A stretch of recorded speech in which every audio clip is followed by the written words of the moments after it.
Début flamboyant pour les rugbymen français dans le tournoi des 5 nations 25-12 contre les Irlandais au terme d'un match d'anthologie.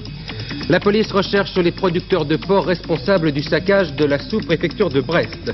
Ils seront remis à la justice, déclare le ministre de l'Intérieur. Au Maroc, les émeutes auraient fait entre 2 et 6 morts dans le nord du pays. Les autorités marocaines refusent l'accès de cette région aux journalistes français. Et puis la mort de Tarzan, Johnny Weissmuller, qui fut au cinéma l'interprète le plus prestigieux de l'homme de la jungle, est mort hier à l'âge de 79 ans.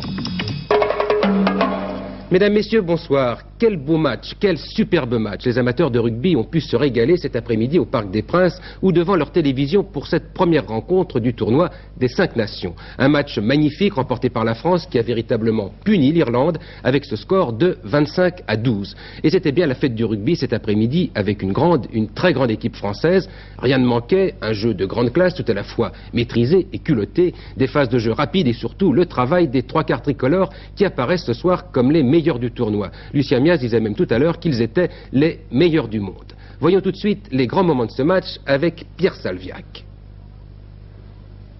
Le vent est légèrement favorable à l'équipe d'Irlande. Kieran Fitzgerald fait la remise en touche. Ballon gagné par les Irlandais. Campbell. Contré. Le Scarborough. Avec le soutien de Jean-Pierre Rive. Codorniou. La Gisquet. Sur les 22 mètres des Irlandais qui reculent. Le Scarborough. Le petit maître Blanco maintenant. La balle sort bien. Galion. Galion qui voit le trou. Qui va y aller. Essai. Essai Tyrone Galion. Et cette mêlée va être jouée dans les 22 mètres irlandais. Avec introduction Jérôme Galion. L'Escarborough. Codorniou. Pour Estève lancé. Qui trouve Codorniou encore. Codorniou à 10 mètres dans le début irlandaise. Du soutien essai. Essai de cela. Fitzgerald. Lenihan qui gagne la balle. McGrath maintenant. Impossible pour cette efficace là. On gagne le ballon. Contre les entrances. Qui avait piqué la balle. Galion. Escarborough. Drop. Du pied droit. Ça passe. Bien joué. Un match vraiment magnifique avec des phases de jeu parfois inattendues, pour ne pas dire franchement cocasses. Pierre Salviac. Alerte au parc. Jean-Pierre Rive, le capitaine, perd son sang. C'est la France qui saigne. Soigneur, faites tout de même quelque chose. Sinon, demain, j'enlève le haut. En attendant, dès aujourd'hui, j'enlève le bas. Striptease devant 50 000 spectateurs et quelques millions de téléspectateurs. Voici donc la revue la plus dénudée de Paris. Ça se passe au Parc des Princes, un samedi de tournoi, mesdames, messieurs, et c'est à l'œil. Pénalité pour la France. Ah, vous voulez voir ce que c'est la France en marche? Eh bien, regardez. Si ça ne gagne pas, ça déménage.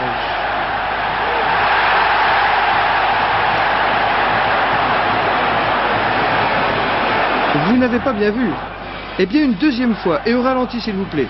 Mais si un jour vous voyez passer la tornade blanche, je vous conseille de dire avant que vous faites partie de la famille. À force de jouer à chat et chien, cela finit toujours par dégénérer. Bim, bam, boum. Et séparation par l'arbitre. Quant à vous, monsieur Garouet, dehors.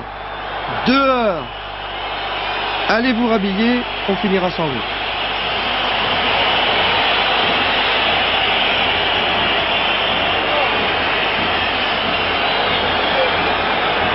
D'ailleurs, des remplacements, c'est pas ce qui manque. Celui-ci, c'est 2-13, Pierre-Édouard pour ces dames. Lui aussi, il ne faut pas lui échauffer les oreilles. D'ailleurs, pour l'échauffement, il se débrouille tout seul. Essayez donc à votre tour. Voici Gym Tonic revu et corrigé, à la mode de chez nous. Oui, alors cette rencontre France-Irlande n'était pas la seule du tournoi des nations, puisque le Pays de Galles recevait l'Écosse sur son terrain de Cardiff. Un match remporté par les Écossais sur le score de 15-9. Olivier Ray. Comme il y a 2 ans, le 15 d'Écosse en bleu s'est imposé à Cardiff face au Pays de Galles. Mené 3-0 après une pénalité du Gallois Davis, les Écossais, dans les toutes dernières secondes de la première mi-temps, trouvent l'ouverture et c'est Paxton qui marque l'essai. Un essai transformé par Dodds. 6-3 pour l'Écosse, c'est le score à la mi-temps. À la reprise, les Gallois réagissent et à la 63e minute, sur cette mêlée pour le Pays de Galles, Douglas Le numéro 9 part côté fermé avec Butler, le 8, qui sert le 14, Titley, qui aplatit. L'essai transformé par Davis, le Pays de Galles prend l'avantage 9-6.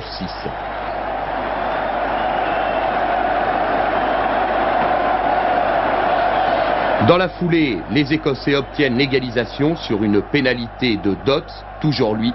Et à 8 minutes de la fin, sur cette touche, les Écossais partent en force et c'est leur capitaine Aitken qui, à 36 ans, offre la victoire à l'Écosse.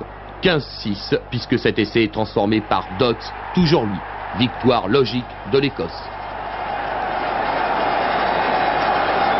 Voilà donc pour ces 2 premiers matchs du tournoi des 5 nations. En France, après le saccage de la sous-préfecture de Brest dans la nuit de jeudi à vendredi par des producteurs de porc, une trentaine de personnes ont été interrogées aujourd'hui par la police et par les gendarmes. Ce sont les propriétaires des voitures dont les numéros ont été relevés dans la nuit de l'opération. 7 d'entre eux ont été placés en garde à vue. Après le ministre de l'Agriculture, M. Michel Rocard, qui avait condamné cette action des commandos, après François Mitterrand, qui l'avait lui aussi condamné, annonçant que des sanctions seraient prises, c'est maintenant le ministre de l'Intérieur qui annonce que les auteurs de ces violences seront livrés à la justice. Ce soir, la situation demeure toujours tendue en Bretagne, à la veille d'une semaine où d'autres actions pourraient bien être déclenchées. À noter que le Centre national des jeunes agriculteurs a précisé qu'il ne cautionnait aucune action violente. Son président, Luc Guyot, considère toutefois que les agriculteurs sont poussés par le désespoir pour en arriver à de telles extrémités. Le CNJA, lorsque nous lançons des actions syndicales, nous demandons toujours qu'elles se fassent dans le respect des biens et des personnes, et nous y tenons.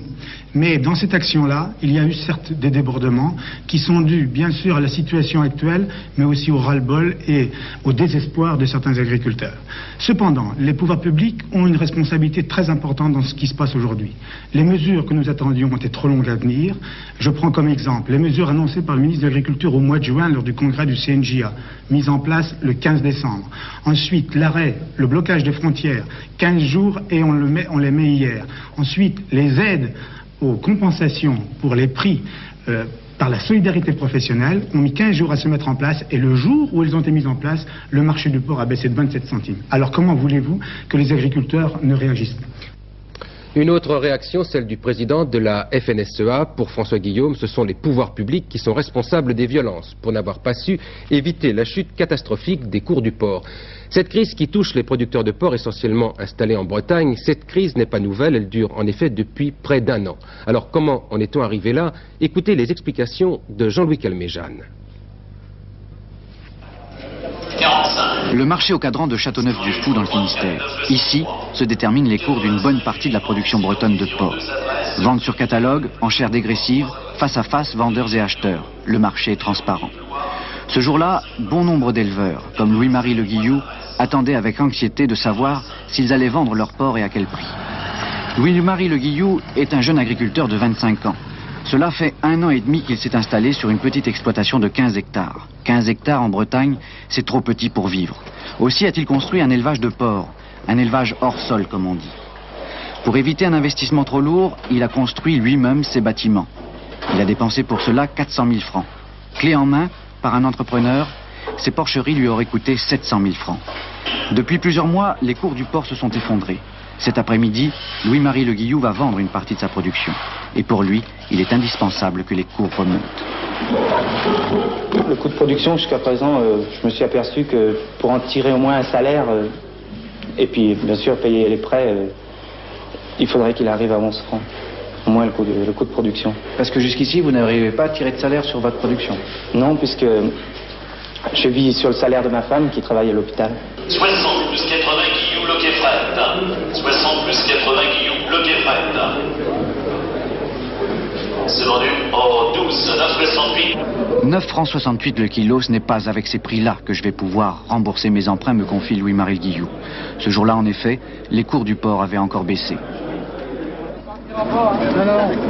À l'extérieur du marché au cadran, il y a 8 mois déjà, les agriculteurs avaient exhibé à qui voulait bien le voir un camion danois intercepté par un commando dans la nuit. Ce camion était chargé de jambon destiné à une salaisonnerie bretonne. C'est là que le bas blesse.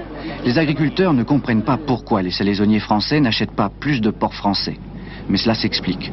Il y a distorsion de concurrence entre plusieurs pays européens. Distorsion aggravée par les montants compensatoires monétaires. Et pour les éleveurs, les montants compensatoires provoquent aussi la baisse des coûts. Finalement, la cargaison de ce camion a été livrée par les agriculteurs à cette salaisonnerie de Rospordin. Si cette salaisonnerie s'approvisionne à l'étranger, c'est aussi à cause des montants compensatoires, et pourtant elle préférerait s'approvisionner sur place.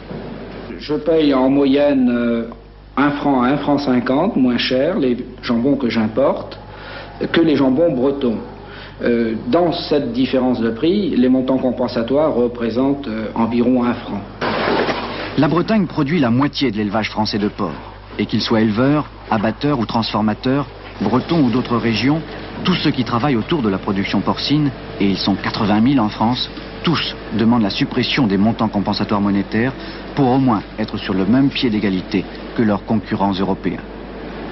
Préoccupés par cette crise porcine, les pouvoirs publics viennent de créer une caisse de régulation. Cette caisse accordera des aides aux éleveurs quand les cours seront inférieurs au prix de revient, comme c'est le cas aujourd'hui. Dans le cas contraire, un prélèvement sera versé à la caisse. De leur côté, à la demande de la France, les autorités de Bruxelles ont décidé d'octroyer des aides au stockage privé afin que les cours remontent. Et depuis hier soir, pour des raisons sanitaires, et ça tombe bien, les porcs en provenance de Hollande ne franchissent plus la frontière française. Alors, comment expliquer les actes de vandalisme des producteurs bretons? Phénomène de ras-le-bol, de désespoir ou phénomène politique? Les trois, certainement. Une chose est sûre, ces actions interviennent au moment où la France, et surtout le ministre de l'Agriculture, engage à Bruxelles des négociations qui s'annoncent très difficiles et très longues, avec notamment à l'ordre du jour la suppression progressive des fameux montants compensatoires monétaires. Le mouvement des gaullistes de gauche, le MSP de Philippe de Chartres, tenait aujourd'hui son congrès national. Les gaullistes de gauche se sont penchés sur l'ensemble des grands problèmes du moment et Jacques Chirac en a profité pour définir son programme social, un programme marqué par une relance de l'idée de participation. Daniel Brel. C'est à la redéfinition de la participation que Jacques Chirac a consacré l'essentiel de son discours. Invoquant tout à la fois le général de Gaulle et Georges Pompidou, il a affirmé « Nous proposerons un contrat social dès notre retour à la tête du pays. Tout ne sera pas possible d'un seul coup, mais le résultat de l'enrichissement des entreprises devra être partagé par tous, de même que les responsabilités. » Il faut que soient liquidées les séquelles d'une psychologie dramatiquement contraire aux exigences de l'économie moderne et que soit préparé l'avènement d'une société au sein de laquelle tout ce qui travaille, tout ce qui invente, tout ce qui investit ne soit pas, comme c'est trop souvent le cas à l'heure présente, insidieusement suspecté, méprisé ou spolié par l'idéologie dominante. Cette chance, la gauche aurait pu la faire sienne. Elle ne l'a pas saisie, bien entendu. D'ailleurs, elle ne peut pas la saisir. Cernée par son idéologie, confinée dans son 19e siècle vieillissant, vivant son été indien des illusions perdues, elle est condamnée à échouer ou à trahir.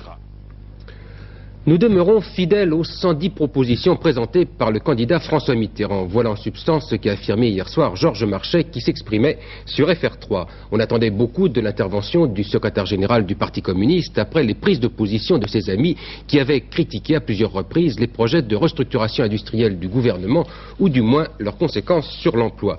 Mais hier soir, Georges Marchais a préféré calmer le jeu en affirmant notamment que les communistes ne quitteront pas le gouvernement. Les licenciements, les réductions d'emplois, les fermetures d'entreprises ne datent pas d'aujourd'hui.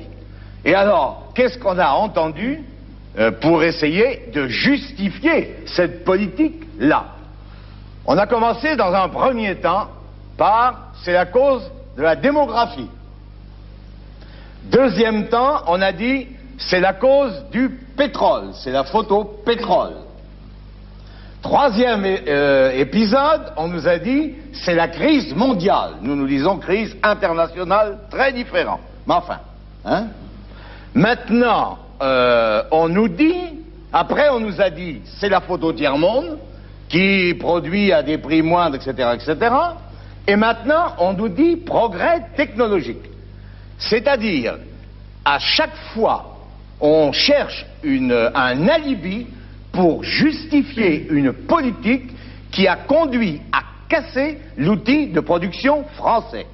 Et c'est pourquoi je dis, et nous disons, nous, les communistes, si par malheur la gauche s'engageait dans cette même politique, nous allons à coup sûr à la catastrophe. Oui. Aujourd'hui, nous sommes engagés et nous nous battons sur les 110 propositions de François. Attendez, de François Mitterrand. Alors, vous dites pourquoi vous restez, mais le plus simple, ce serait de partir. Ça ne réglerait pas les problèmes. Donc, nous restons, et au gouvernement, et dans la majorité. Mais qu'est-ce que nous disons à nos partenaires? Il faut corriger le tir. Alors, deux réactions à propos de M. Marchais. D'abord, celle du porte-parole du gouvernement. Selon Max Gallo, il est nécessaire d'être attentif à ce que dit Georges Marchais. Bertrand Delanoë estime quant à lui, pour les socialistes, que le Parti communiste gagnerait en crédibilité s'il prenait franchement ses responsabilités. Il reproche à Georges Marchais de ne pas faire de propositions constructives. Fin de la visite de Pierre Mauroy au Portugal. Le Premier ministre a souligné la très grande convergence de vues entre Paris et Lisbonne sur l'adhésion du Portugal au marché commun. Selon Mario Soares, le Premier ministre portugais, et Pierre Mauroy, le premier semestre 84 devrait être décisif dans les négociations, et cela d'autant que la France exerce pendant cette période la présidence de la communauté. Le principal syndicat des policiers en civil à Paris, le CNAPC, tenait un meeting ce matin après l'interdiction qui lui avait été faite de manifester à Paris. Les responsables du syndicat ont lancé un appel aux policiers de France pour obtenir une réforme et une redéfinition des missions internes de la police nationale. Ils demandent notamment une meilleure coordination des missions entre la police et la gendarmerie. Ils se sont déclarés prêts à utiliser la guérilla syndicale et même la grève si nécessaire pour obtenir satisfaction. À l'étranger, au Maroc, les émeutes survenues dans la ville de Nador, dans le nord du pays, auraient fait entre 2 et 6 morts. Des émeutes déclenchées par des étudiants qui protestaient contre la hausse des produits de base. Une situation un peu semblable à celle survenue en Tunisie. Et ce soir, les autorités marocaines refusent l'accès de la région aux journalistes français. Les précisions de Gérard Sebag, qui se trouve au Maroc. Aucune information, aucun bilan du côté marocain après les incidents de Nador. La ville est interdite aux journalistes. C'est ainsi que dès son arrivée à l'aéroport d'Oujda, ville située à 150 km de Nador, un journaliste de l'AFP a été, à sa descente d'avion, expulsé vers la France. Ce journaliste assistait au sommet de Casablanca et avait été fiché par les services de police. Par contre, un journaliste américain, lui, a été autorisé à s'entretenir avec le gouverneur de la région. Les autorités marocaines estiment que les Français donnent trop d'importance à ces émeutes. Il faut dire également qu'ils ménagent les Américains en raison de l'aide importante fournie, surtout sur le plan militaire, par le gouvernement des États-Unis. Les émeutes de Nador ne sont pas isolées. Déjà depuis près de 3 semaines, une petite agitation avait été signalée dans plusieurs villes du pays. Mais c'est la première fois que les populations du nord du pays, notamment le Rif, manifestent ainsi contre la hausse des prix. Et selon l'opposition marocaine, 13 personnes ont été tuées et plusieurs centaines arrêtées dans la région d'Oceima, toujours dans le nord du Maroc, et cela à la suite d'autres troupes. En bref, à l'étranger, à Rome, un fonctionnaire libyen a été grièvement blessé dans un attentat. Les agresseurs du diplomate sont parvenus à s'enfuir. Et puis au Liban, les bombardements ont repris dans la banlieue de Beyrouth, où plusieurs obus se sont abattus ce matin aux alentours et sur le palais présidentiel. Je vous rappelle qu'hier déjà, de violents affrontements avaient fait 10 morts et 38 blessés.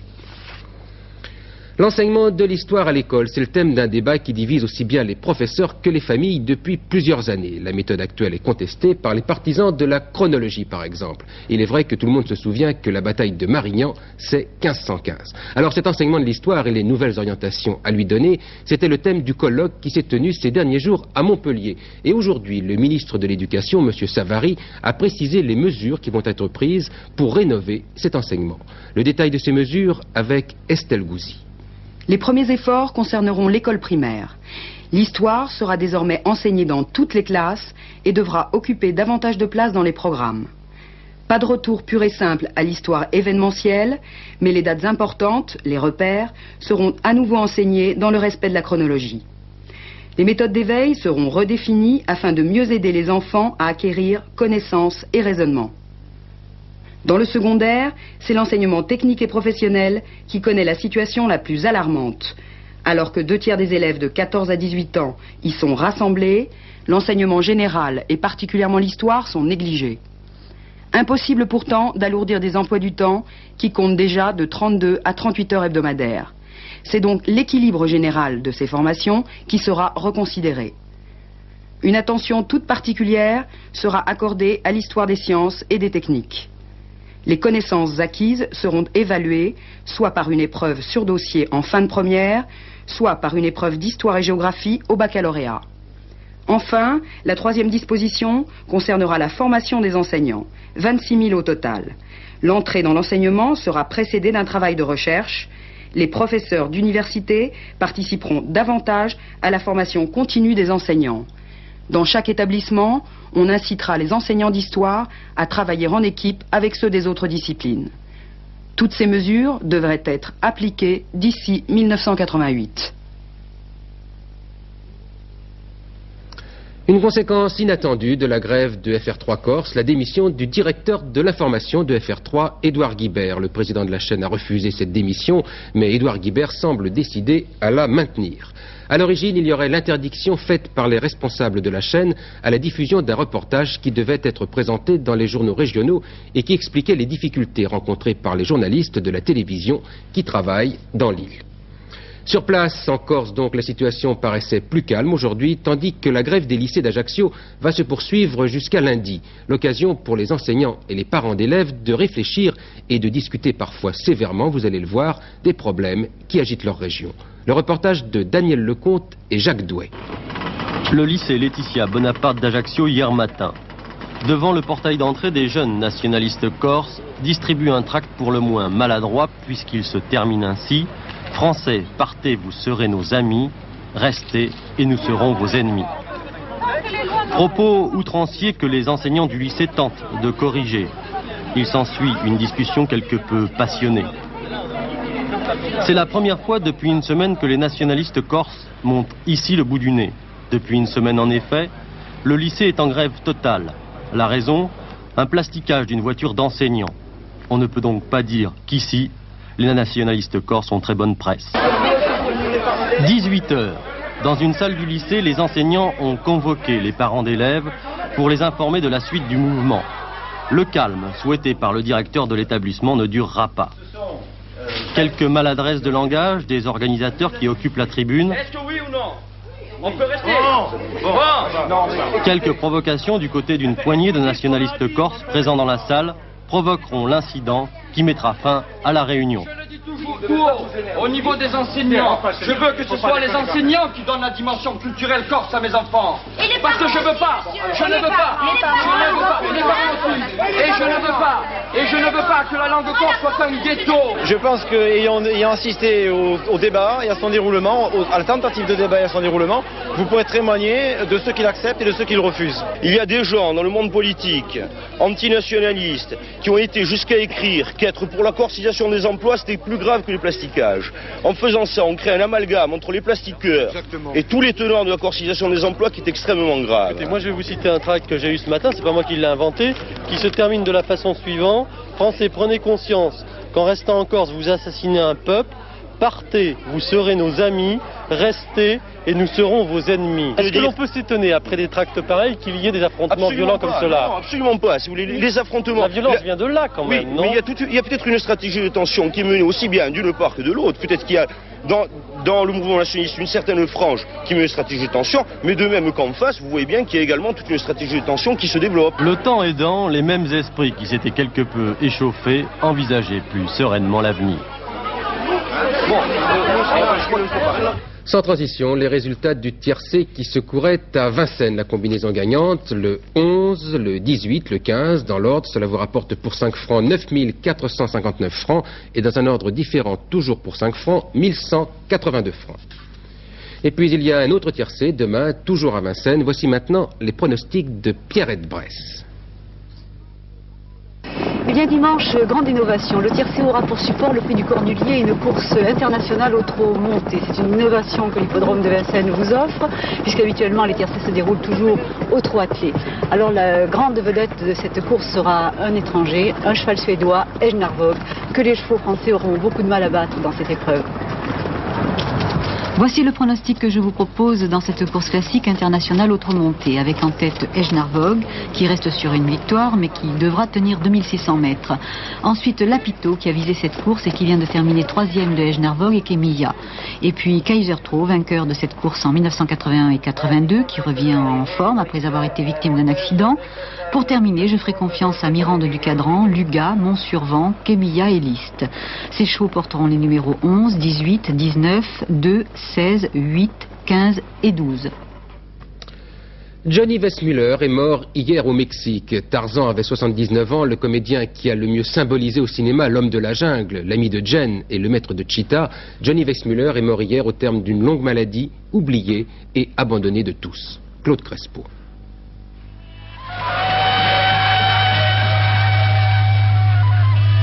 John Peter Weissmuller a poussé son premier cri en 1904 en Pennsylvanie. 20 ans plus tard, 1m90, une musculature puissante et féline, il rendra son nom célèbre, mais grâce à la natation. 67 records du monde en nage libre, 5 médailles d'or aux Jeux Olympiques en 24 et en 28.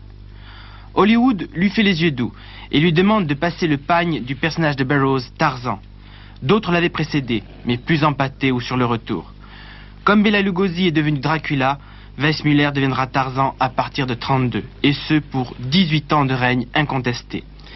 19 films pour exploiter le moindre filon de cette toile de liane. Une constante dans tous ses métrages. Lui, superbe et musculeux, Cheetah le singe, et un dialogue succinct ne dépassant guère le célèbre « Moi Tarzan, toi Jeanne ». Les Jeannes changeront au cinéma comme dans la vie. Il y aura 5 Madame Weissmuller, lui restera. Dans les années 60, la maladie viendra gripper cette belle machine. Tarzan, devenu trop vieux pour fouler le sol spongieux de la jungle, se reconvertira avec plus ou moins de bonheur. Producteur de films à la télévision et même représentant en piscine. En 1979, un œdème du cerveau et ce sera la longue descente vers l'oubli pour aboutir à sa disparition ce matin dans un hôpital d'Acapulco. Johnny Weissmuller n'est plus, mais il nous reste Tarzan, son mythe, sa magie et son cri.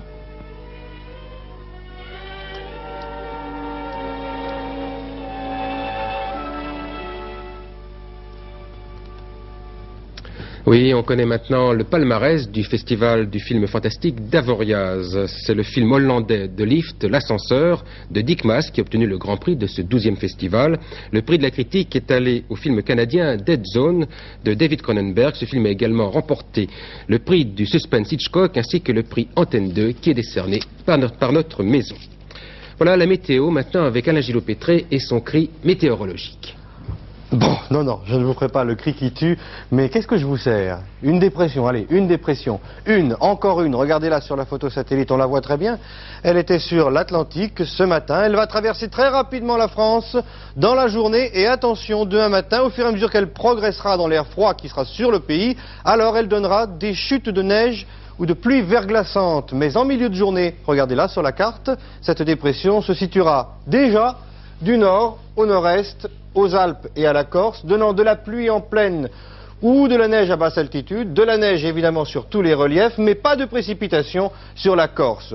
Ensuite, sur le golfe du Lion, ce sera du beau temps car le Mistral se lèvera progressivement dans l'après-midi. Puis, du sud-ouest au Massif central et disons la Bourgogne et le sud de la Seine, les éclaircies seront de plus en plus belles. Il y en aura aussi sur le nord-ouest, mais là, il persisteront quelques petites averses résiduelles, ça se calmera en fin de journée. J'insiste bien, attention donc demain matin, au fur et à mesure que la dépression pénétrera en France, elle sera précédée de neige ou de pluie verglaçante. Vous êtes prévenus, attention aussi au fort risque d'avalanche dans les Alpes, le manteau neigeux est instable. Côté température, une légère hausse, pas grand chose, 2 à 7 degrés sur la moitié nord et 3 à 14 degrés sur la moitié sud, c'est vraiment très agréable en Corse, sur le littoral méditerranéen, au Pays Basque et en Aquitaine. Demain, c'est le dimanche 22 janvier, nous aurons 3 minutes de soleil en plus pour nous consoler du mauvais temps. Levé 8h33, couché 17h31, et que vivent les Vincent. Voilà, fin de ce journal, dernière édition avec Claude Sérillon. Aux alentours de 23h20, il recevra le fantaisiste Patrick Sébastien, qui est un spécialiste incontesté du rugby. Demain, Antenne 2 midi avec Noël Mamère. Je vous souhaite une excellente soirée sur Antenne 2. À demain 20h. Bonsoir. Thank you.